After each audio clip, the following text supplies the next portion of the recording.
이 시간 너의 맘속에 하나님 사랑이 가득하기를 진심으로 기도해 간절히 소망해 하나님 사랑 가득하기를. 하나님은 너를 사랑해 얼마나 너를 사랑하시는지 너를 위해 저 별을 만들고 세상을 만들고 아들을 보냈네. 오래전부터 널 위해 준비된 하나님의 크신 사랑 너의 가는 길 주의 사랑 가득하기를 축복해.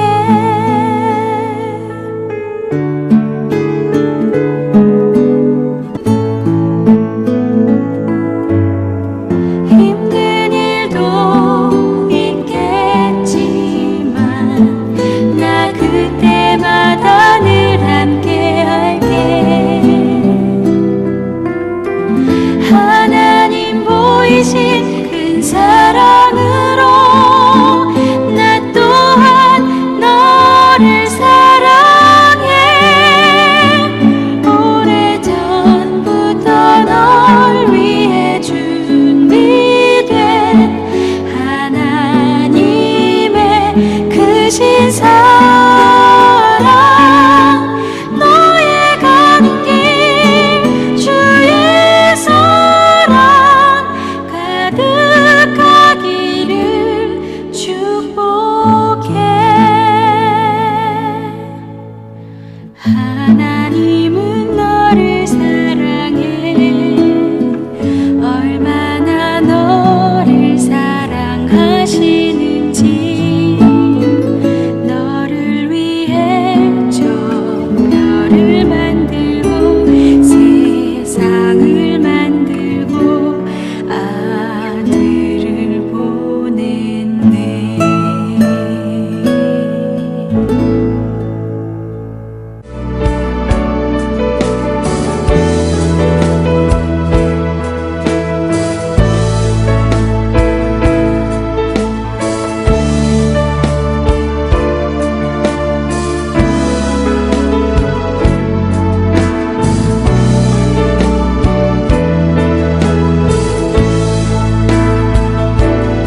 사랑해요.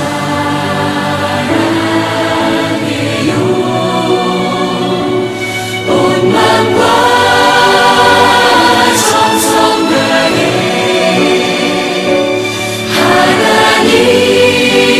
하나님의 신실한 친구 되기 원합니다.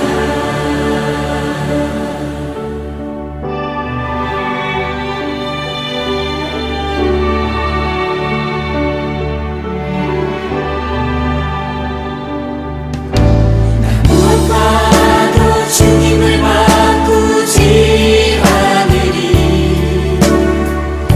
다른 어떤 은혜 구하지 않으리. 오직 주님만이 내 삶의 도움이시니 주의 얼굴 보기 원합니다.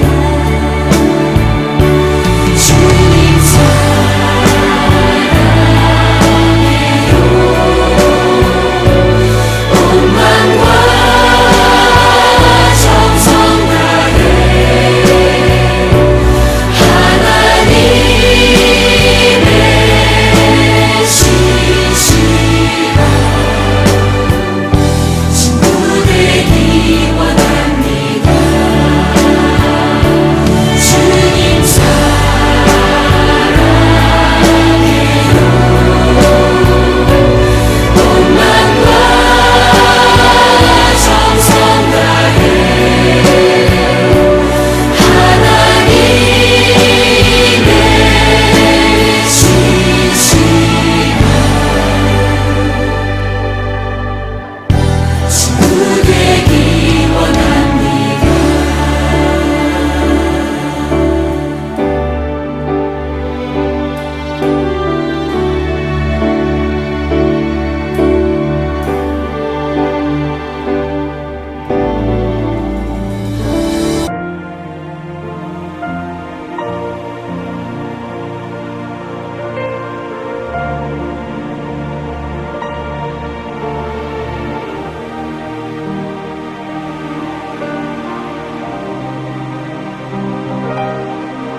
모든 이름 위에 뛰어난 이름 예수는 주 예수는 주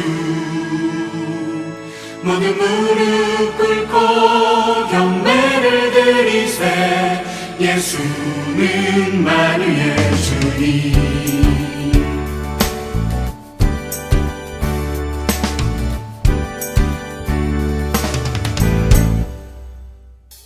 모든 이름 위에 뛰어난 이름 예수는 주 예수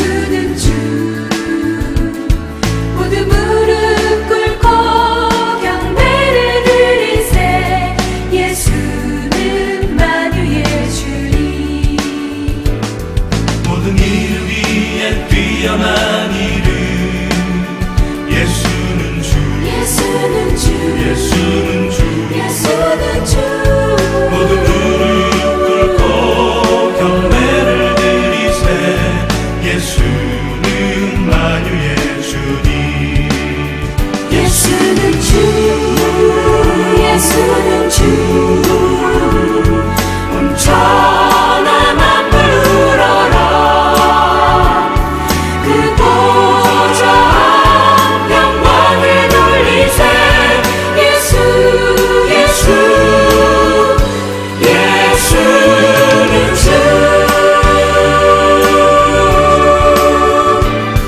모든 이름 위에 뛰어난 이름 예수는 주 예수는 주 모두 무릎 꿇고 경배를 드리세 예수는 만유의 주님 예수는 주 예수는 주 온천하 만물 우러러 그 보좌 영광을 돌리세 예수 예수 예수는 주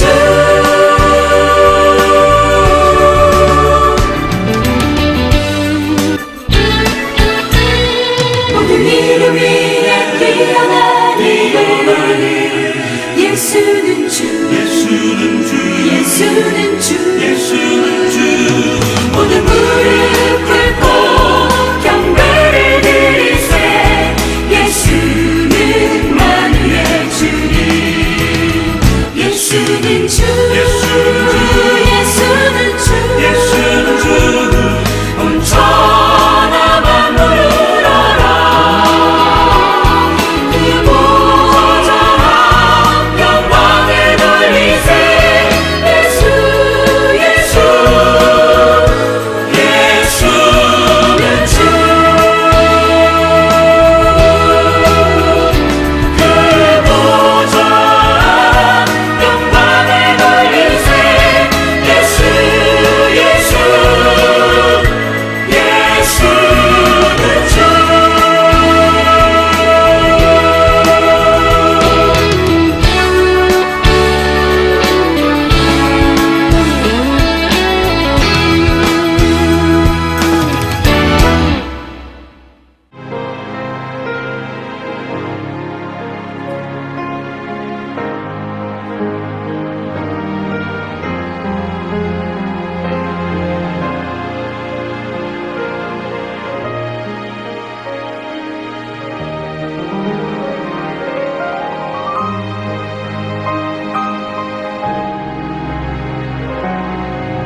함께 묵상할 말씀은 잠언 18장 16절로 24절 말씀입니다. 16절 사람의 선물은 그의 길을 넓게 하며 또 존귀한 자 앞으로 그를 인도하느니라.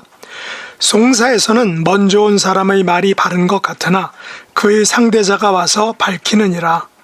제비 뽑는 것은 다툼을 그치게 하여 강한 자 사이에 해결하게 하느니라.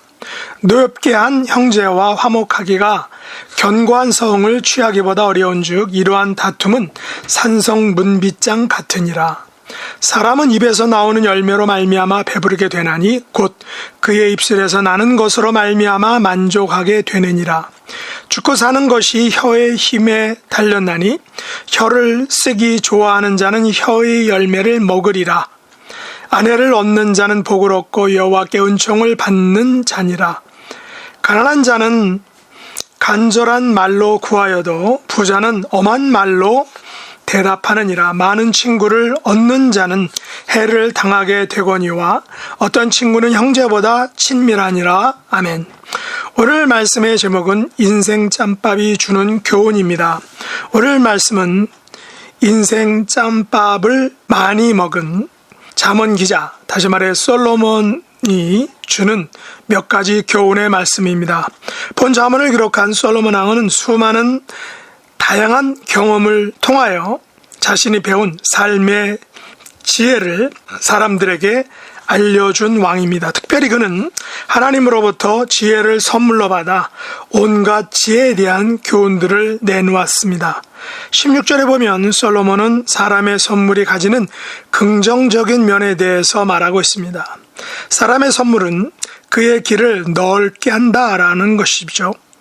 여기서 말하는 사람의 선물은 뇌물의 의미가 아닌 즐거운 마음을 담은 선물입니다.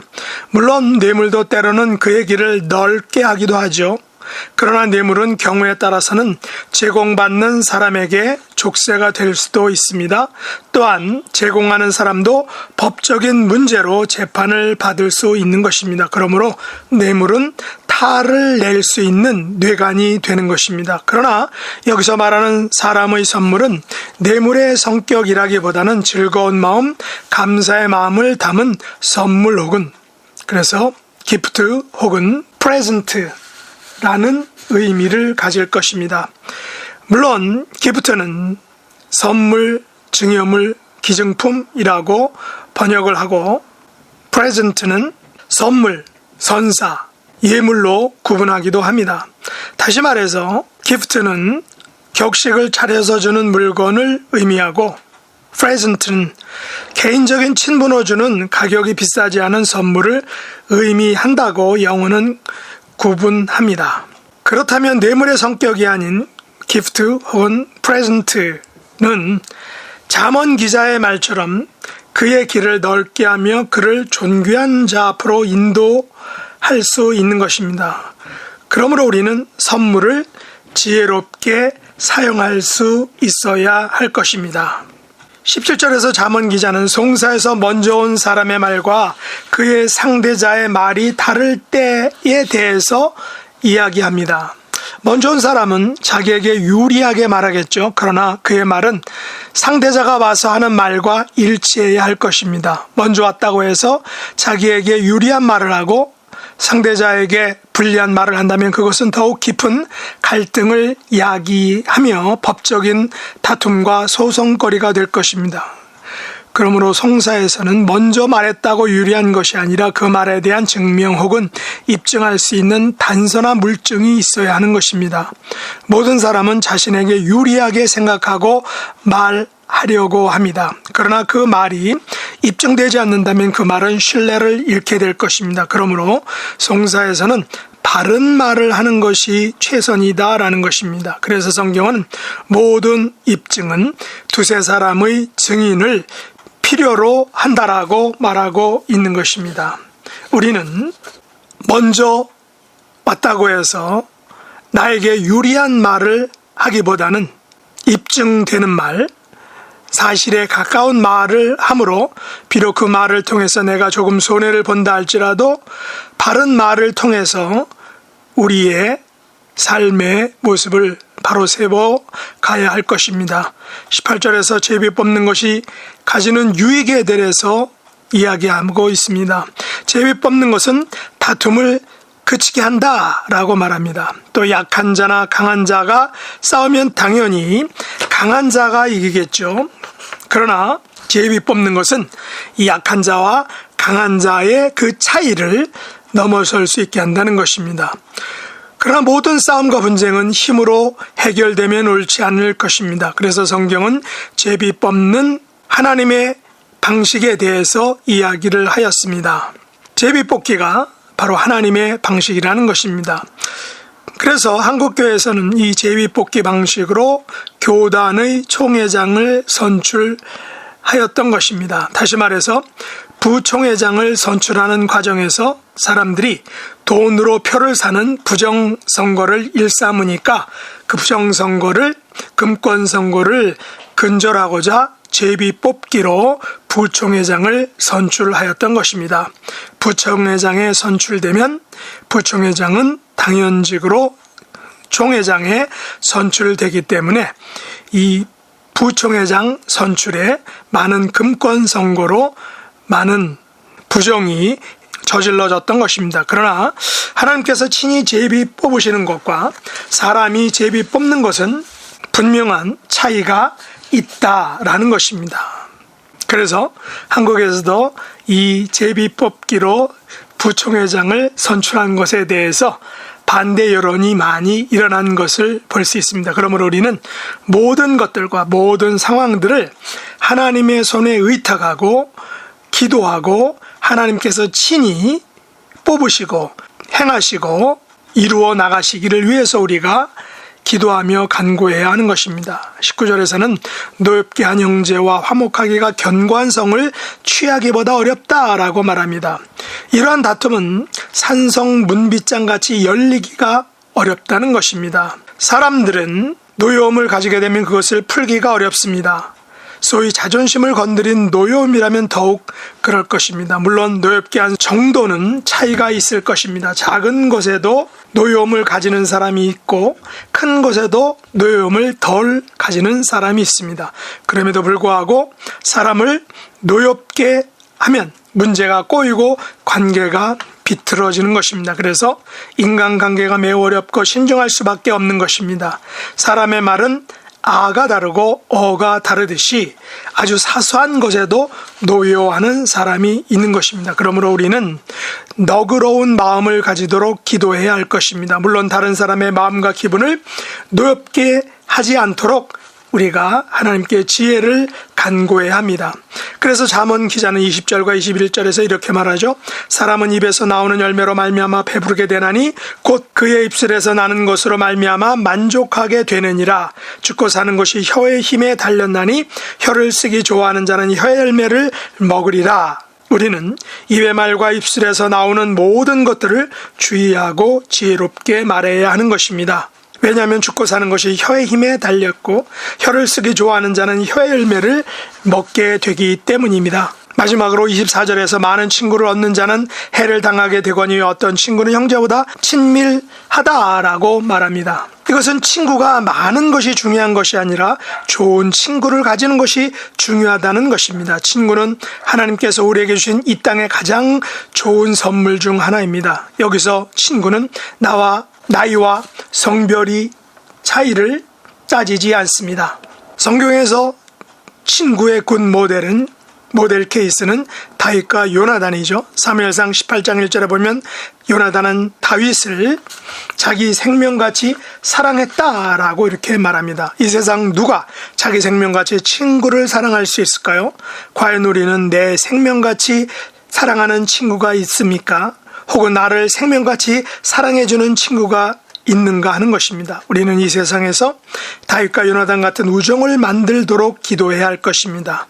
많은 친구가 있는 것도 좋겠지만 다윗과 요나단처럼 형제보다 친밀한 친구를 만나는 것, 이런 친구를 가지는 것은 놀라운 은혜와 축복일 것입니다. 이런 친구를 갖도록 우리가 노력하고 기도해야 하는 것입니다.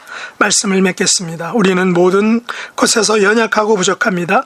선물에 약하고 쉽게 노여워하며 입의 말을 지혜롭게 하지 못합니다. 그러나 우리는 하나님을 알고 예수님께서 우리에게 보여주신 사랑을 아는 사람들입니다. 우리는 생명과 진리를 가지고 이 땅에 오신 예수님이란 아주 최고의 선물을 받았습니다. 이 세상 그 어떤 친구보다 더 좋은 친구인 예수님과 성령님을 선물로 받았다는 것입니다. 하나님과 예수님과 성령님을 통하여 우리도 다른 사람에게 최고의 선물을 줄 수 있는 사람이 되고 좋은 친구가 될 수 있는 성도가 될 수 있기를 우리가 위하여 노력하고 기도해야 하는 것입니다. 이런 삶을 살아가는 우리 모두가 될 수 있기를 예수님의 이름으로 축복합니다. 기도하겠습니다. 하나님 아버지, 저희들이 세상을 살아갈 때에 선물을 주기도 하고 받기도 합니다. 우리가 받은 최고의 선물인 예수님으로 인하여 기뻐하며 좋은 선물을 줄 수 있는 복된 사람이 되기를 원합니다. 사람을 노엽게 하지 않게 하시고 입에서 나오는 말들에 주의하는 사람이 되게 하시고 좋은 친구가 되어주는 복된 성도, 하나님과 사람을 사랑하는 존귀한 성도의 삶을 살게 하여 주옵소서. 육신의 연약함으로 고통받는 분들 하나님 이 시간 한 분 한 분 찾아가 주시고 안수해 주시고 터치해 주시고 온전히 회복시켜 주시옵소서. 예수님의 이름으로 간절히 기도드리옵나이다. 아멘. 주가 일하시네, 주가 일하시네. 주께 아끼지 않는 자에게